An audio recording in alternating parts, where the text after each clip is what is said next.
Hey up guys, this is what I believe to be one of the most important lessons you will ever learn on guitar, because what it does is it enables you to play in any key. It enables you to play your bar chords, it enables you to solo. Once you get into this idea, it is the gift that keeps on giving. And this is a thing that I call the L7 grid. Now, we're looking at this as being the major grid, and there is a minor grid which I will tell you more about later on, but for now what I need you to understand is that this really does unlock the guitar neck in all keys. Let me just show you this straight away, the L7 grid. And the way I do it is I paint it out with my finger. I just plot it out, I flag each note with my finger there to see where they all live. So this is chord 1, this is chord 4, this is chord 5, this is chord 6, this is chord 3, this is chord 2. So now I know that information, I use that as the idea for my root note there. I put my E shape on there. So there's my E shape. There's the E-shaped bar chord there. That's my tonic. Remember, this is the most important one because that's going to decide what key we're in. So there's the G. That's chord 1. Here's chord 4.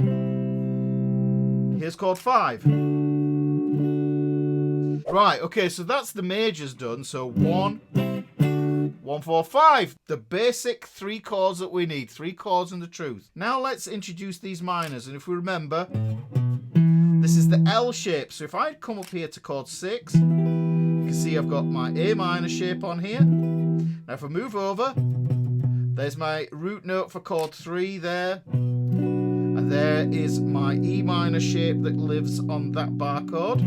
If I move down a whole step, I get chord 2 here. Now, what we want to be able to do is we want to be able to use this information to play chord progressions. And something like a 1, 5, 6, 4 chord progression, which is the Axis of Awesome chord progression. It's in loads of songs, more songs than you can shake a stick at. So if I do that, 1, 5, 6, then 4, I have that chord progression.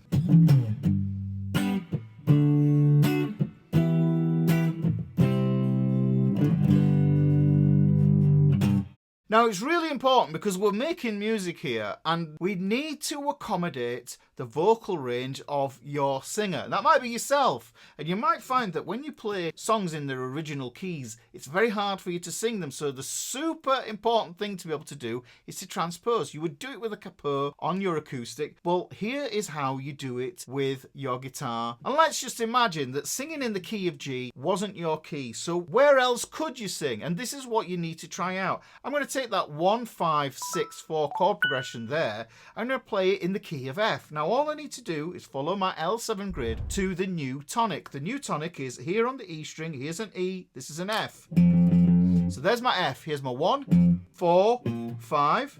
Here's my 6, 3, 2. Now if I transfer that information, I had a 1, I had a 5, and I had a 6, and then I had a 4.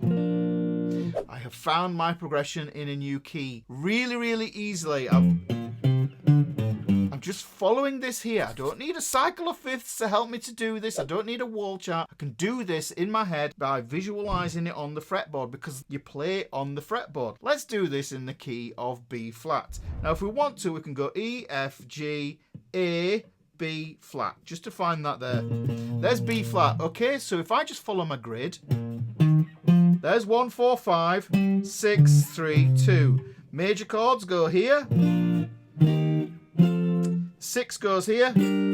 3 goes here. 2 goes here. So here, I've got all my chords for the key of B flat just there. So let's go 1, 5, 6, 4. And that might be the difference in being successful in singing and play along with this song. Making it fit for the singer, because you don't want to blow the singer's vocals out when you've got a ton of gigs coming up. This is practical advice, guys. This is something that all bands do. You change the songs to the tessitura of the singer. This is why this is a critical thing. But what it also means is you can now play in every key. Now, I tend to think of this as being for the major key, and there is one for the minor key as well, which I'll show you in this video here.